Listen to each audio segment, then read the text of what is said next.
Hello student, today I am going to discuss the remaining parts of the question of assignment to first. The next question number 6 is what is exothermic reaction and endothermic reaction. Then an exothermic reaction is a chemical reaction that release energy known as exothermic reaction.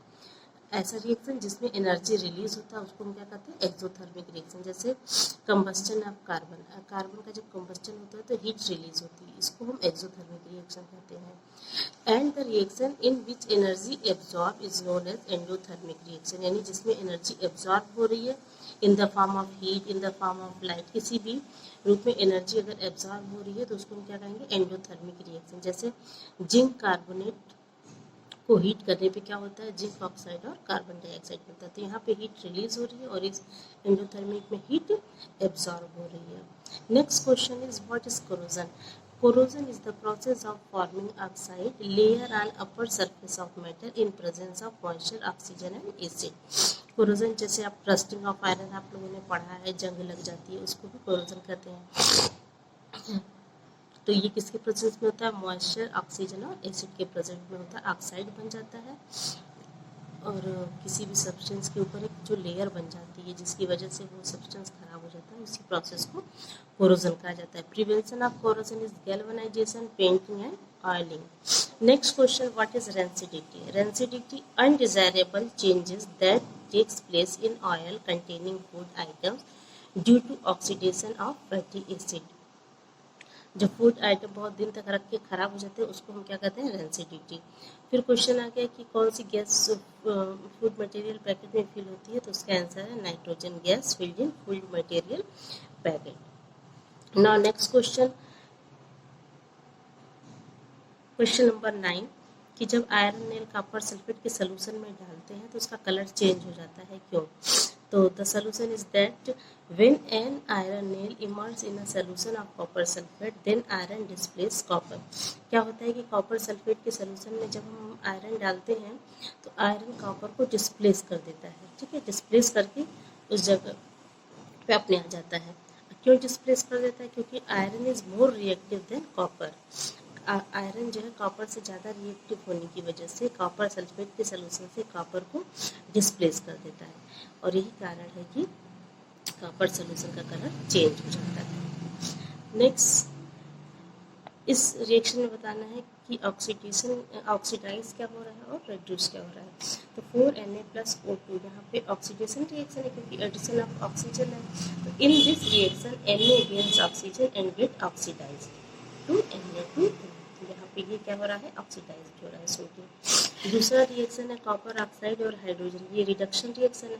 इस reaction में क्या हो रहा है कि copper oxide react with H2। Copper oxide क्या हो रहा है कि हाइड्रोजन से रिएक्ट कर रहा है तो कॉपर ऑक्साइड रेड्यूस हो रहा है, ठीक है, ये रिडक्शन रिएक्शन हो गया ये पूरा। तो ये रेड्यूस हो रहा है and hydrogen is oxidise to H2 और हाइड्रोजन ऑक्सीजन को ऐड कर रहा है, तो ये जो है हाइड्रोजन हमारे यहाँ पे ऑक्सीडाइज हो रहा है, कॉपर ऑक्साइड रेड्यूस हो रहा है। नेक्स्ट क्वेश्चन कि रेस्पिरेशन को एक्सोथर्मिक क्यों कहते हैं, बिकॉज इन दिस reaction energy is release so it is considered an exothermic reaction. फिर क्वेश्चन नंबर है कि वाइट वाश के लिए जो सब्सटेंस यूज किया जाता है उसको क्या कहा जाता है कैल्शियम ऑक्साइड और इसे कहा जाता है क्विकलाइन। कैल्शियम ऑक्साइड का फार्मूला होता है CaO, ठीक है, और इसको जब वाटर से रिएक्शन करवाते हैं तो कैल्शियम हाइड्रा ऑक्साइड बनता है, इसको स्लैकेट लाइन कहते हैं। कैल्शियम ऑक्साइड को क्विकलाइन कहते हैं, कैल्शियम हाइड्रा ऑक्साइड को स्लैकेट लाइन कहते हैं। नाउ ये रिएक्शन दिए हुए हैं, इनको बैलेंस करने हैं। अब देखिए जैसे HNO3 प्लस कैल्शियम हाइड्रोक्साइड से कैल्शियम नाइट्रेट बना और H2O बना। तो सबसे पहले देख लेते हैं दोनों तरफ सब्सटेंस बैलेंस है या नहीं। जैसे यहाँ पे हाइड्रोजन 1 है और ये 2, ठीक है, टोटल कितने हो गए 3, लेकिन यहाँ पे 2 ही हैं हाइड्रोजन। यहाँ पे ऑक्सीजन ये 2 है और ये 3, 5 है। यहाँ पे 3 2 6 1 7 है, ठीक है। तो इसको बैलेंस करने के लिए हम क्या करेंगे, सबसे पहले नाइट्रेट यहाँ पे 2 है तो हम यहाँ पे 2 कर लेते हैं, ठीक है। तो नाइट्रेट वाला तो हमारा पूरा बैलेंस हो गया, तो ये हाइड्रोजन 2 हो गया, ये हाइड्रोजन 2 हो गया। इस हाइड्रोजन को बैलेंस करने के लिए यहाँ पे 2 कर लेते हैं। अब ये हमारा बैलेंस्ड इक्वेशन हो गया। इसी तरह इसको करते हैं, जैसे यहाँ सोडियम 2 है, यहाँ पर 1 है, तो सोडियम को बैलेंस करने के लिए अगर हम यहाँ पे 2 कर लेते हैं तो सोडियम तो बैलेंस हो गया, हाइड्रोजन यहाँ पे कितना है 2 और ऑक्सीजन है 2, तो यहाँ पे ऑक्सीजन कितना है 1 ही है। ऑक्सीजन को बैलेंस करने के लिए यहाँ पे 2 कर लेते हैं, 2 2 4 हो गया, ये 2 और ये 2 हाइड्रोजन बैलेंस हो गया। इसी तरह नेक्स्ट क्वेश्चन है NaCl प्लस HgNO3, तो AgNO3 ये